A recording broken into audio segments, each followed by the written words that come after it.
নমস্কার, আমি সোমা। কানাডা কথার আরেকটি নতুন ভিডিওতে আপনাদের সবাইকে স্বাগত। কাল তো এখানে প্রচণ্ড পরিমাণে তুষারঝড় হয়েছে, কিন্তু সেভাবে স্নোফল হয়নি। আর আজকে সারাদিন সকাল থেকে মেঘলা হয়ে আছে, দেখে বুঝতে পারছেন একদম একটু সূর্যের আলো নেই। রাত্রিতে কি পরিমাণে তুষারঝড় হয়েছে দেখুন।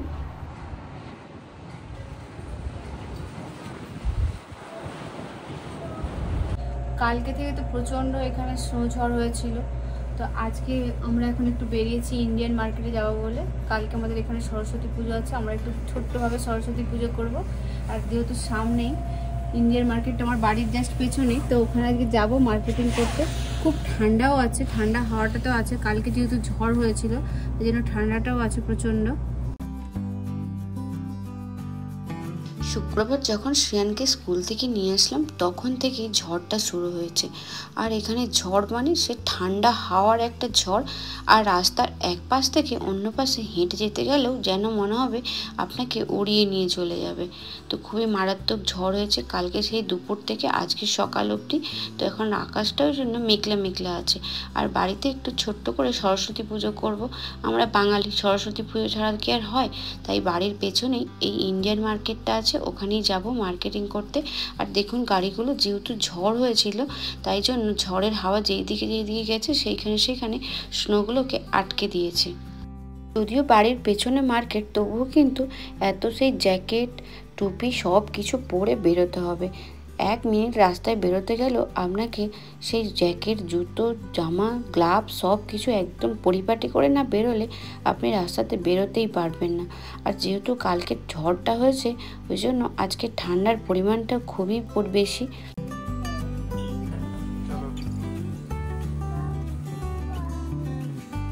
বাড়ির পিছনে মার্কেটটা হলে কি হবে, যেহেতু এখানে সিগন্যাল নেই প্লাস রাস্তা কাটাও নেই, সেই আমাকে সামনে এগিয়ে গিয়ে সিগন্যালটা ক্রস করে দোকানটাতে যেতে হবে। আর এই দেখুন রাস্তাতে কিন্তু স্নো ছিল না, অনেকটা গলে গিয়েছিল, টেম্পারেচার বেড়ে গিয়েছিল কয়েকদিন। তো আবার এই কালকে ঝড় হয়েছে আর এই দিকটা দেখুন ঝড়ে সব স্নোগুলোকে উড়িয়ে উড়িয়ে এনে রাস্তা পুরো ভরে দিয়েছে, কত স্নো জমা করে দিয়েছে রাস্তাতে। আর এত ঠান্ডা ছিল, ওইটুকুনি হেঁটে যেতে জাস্ট 5 মিনিট মতন লাগবে কি তারও কম, কিন্তু ঠান্ডাতে আমরা যেন একদম জুবুথুবু হয়ে যাচ্ছি। আর শ্রীহান তো এই এত জামা জ্যাকেট পরে, ওর হাঁটতে তো কষ্টই হয়, তবুও ওকে একটু হাঁটিয়ে নিয়ে যায়। সব সময় কোলে তো নিয়ে হাঁটাতেও কষ্ট।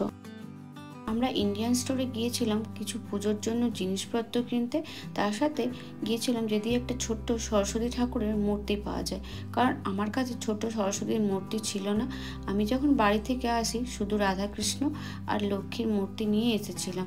তো ভেবেছিলাম যে ওখান থেকে যদি পারি একটা ছোট্ট মূর্তি কিনবো, কিন্তু ওখানে গিয়ে দেখলাম ওইসব কিছুই নেই, পুজোরও সেইভাবে কোনো কিছুই নেই এখানে। যেহেতু আমরা টরন্টো মেন সিটি থেকে অনেকটাই দূরে থাকি, তো এখানে সেভাবে তেমন কিছু পাওয়াও যায় না।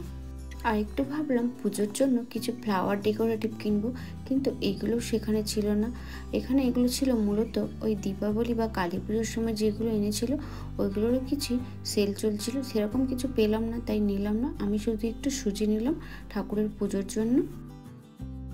আর এই ইন্ডিয়ান স্টোরটাতে ইন্ডিয়ান কিছু শাকসবজি পাওয়া যায়, যে প্রচুর পরিমাণে পাওয়া যায় সেটা নয়, কিছু অল্প পরিমাণে পাওয়া যায়। তো আমি ওখান থেকে একটু ভেন্ডি আর ডাঁটা নিলাম। আর এই ঢেঁড়সটা ওটা ছিল 250 গ্রামের মতন, ইন্ডিয়ান কারেন্সিতে ওর প্রাইস ছিল 420 টাকার মতন। আর 3টে যে ডাঁটা নিলাম ওটার প্রাইস ছিল ইন্ডিয়ান কারেন্সিতে প্রায় ধরুন ওই 150 টাকার মতন। আরও এখানে অনেক কিছুই সবজি ছিল, কিন্তু যেহেতু আমার বাড়িতে সবজি ছিল আগের সপ্তাহে আমরা বাজার করে এনেছিলাম, তাই জন্য আর বিশেষ কিছু নিলাম না। আর এই ইন্ডিয়ান স্টোরে মূলত ইন্ডিয়ান জিনিসপত্রই বেশি পাওয়া যায়।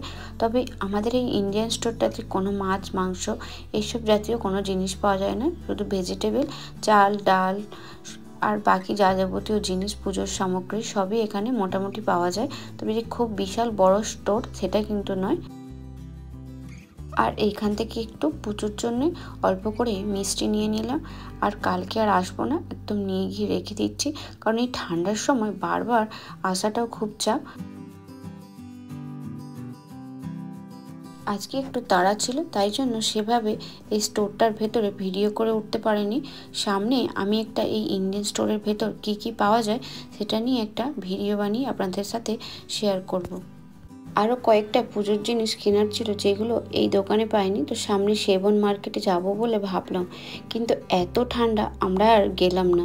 শ্রীহানের বাবাকে পাঠিয়ে দিলাম, আমরা দুজনে ঘরের মধ্যে চলে আসলাম।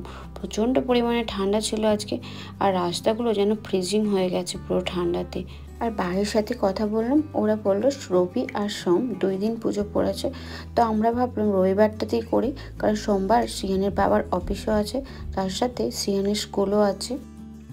আর এখানে এই সিগন্যালটা দেখুন, এখানে কালকে ঝড় হয়েছিল, ঝড়ের মধ্যে স্নোগুলোকে উড়িয়ে উড়িয়ে নিয়ে গিয়ে এখানেও জমা করে দিয়েছে, পুরো ঢাকা করে দিয়েছিল সিগন্যালটাকে। আমরা আসার কিছুক্ষণ পরে শ্রীহানের বাবা মার্কেট থেকে চলে আসলো, আর আমরা এই ইন্ডিয়ান মার্কেট থেকে একটা মুড়ির প্যাকেটও নিয়েছিলাম। ওই মুড়ির প্যাকেটটা 500 গ্রাম ওই 220-30 টাকার মতো নিয়েছিল। আর তার সাথে ওর বাবা একটু বেগুন, বাঁধাকপি আর একটা দেখুন আবার ফুলের চারাও এনেছে, আর তার সাথে কিছু ফল এনেছে। এখানে এই তীব্র ঠান্ডাতে ফুলের চারাগুলিকে বাঁচিয়ে রাখা একটু কষ্টকর, কারণ এই ফুল সমেত গাছগুলো নিয়ে আসলে কিছুদিন পরে এই ঘরের ভিতরের গরম, বাইরে ঠান্ডা, তার মধ্যে ফুলগুলো সব শুকিয়ে শুকিয়ে ঝরে পড়ে। শ্রীহানের বাবার ফুল গাছের খুব শখ। আমরা যখন প্রথম আসি এই সাইডের এই ছোট্ট গাছটা এনেছিল, ওই গাছটাতেও খুব সুন্দর সুন্দর হলুদ ফুল হতো। তো কিছুদিন পরে গরমকালটা অবধি ফুল হয়েছিল, কিন্তু শীত না পড়তে পড়তেই সব ফুলগুলো ঝরে গেল। আর এটা ছিল সরস্বতী পুজোর দিন সকালবেলা, এই রবিবারের এটা ভিডিও। আর দেখুন কি রোদ ঝলমলে, কিন্তু সেটা নয়, যেই দিন এখানে রোদ বেশি ঝলমলে থাকে সেই দিনই বেশি ঠান্ডা হয়। আর আজকে টেম্পারেচার কমে গিয়েছিল, প্রায় -44-এর মতন হয়ে গিয়েছিল, খুবই ঠান্ডা ছিল। আর আমি সেইখানে রান্না করছি, আর শ্রীহান ওখানে বসে আছে, ওকে বসিয়ে রাখতে হবে, আমি রান্না করবো যখন ও বসে বসে ওখানে দেখবে। তুমি কি করছো? কুকিং করছো? কার জন্য কুকিং করছো? ঠাকুরের? কোন ঠাকুরের? সরস্বতী মা। আচ্ছা, সরস্বতী মায়ের বাড়িতে পুজো করবে তুমি? তোমার বাড়িতে? আচ্ছা, মামি কি করছে এখন? ও, তো জানো কি হচ্ছে এটা? আমার দুই বাড়িতেই, শ্বশুর বাড়ি হোক আর বাবার বাড়ি হোক, পুজোর খুব চল আছে। আর আমার বাবার বাড়িতে গোপালের ভোগ রান্না হয়, তাই ছোট থেকে পুজো ভোগ এইসব ভালো লাগে। বিয়ের পর কলকাতার বাড়িতেও সব পুজো করতাম। আর এখানে দেখুন শ্রীহানের বাবা আমাকে একটু সবজিগুলো কেটে কেটে হেল্প করে দিচ্ছে, নাহলে একার হাতে সব কিছু করতে অনেক টাইমও লাগবে। আর আমার কলকাতার বাড়িতেও রাধাকৃষ্ণের মূর্তি ছিল, ওখানেই সব কিছু পুজো করতাম, কিন্তু এখন ওটা কলকাতার বাড়িতে আর নেই, বাবার বাড়িতে রেখে দিয়ে এসেছি। আর এখানে দেখুন শ্রীহানেরও কত আনন্দ, বাড়িতে পুজো অর্চনা হলে বাচ্চারাও খুব আনন্দ পায়। এখানেও মন চাইলেও সব কিছু করতে পারে না, ঠাকুরের কাজ তো অত বাসন কোসন এখনও করে উঠতে পারেনি, তাই অল্প করেই সব কিছু করছি। আর ছেলেও দেখুন হাতে হাতে আমাকে সব হেল্প করে দিচ্ছে, ও এসব করতে খুবই ভালোবাসে।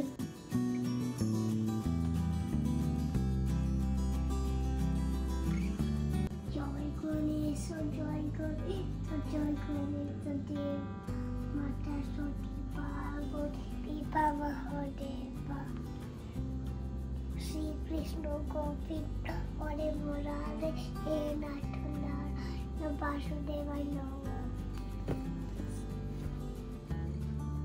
রাধে রাধে।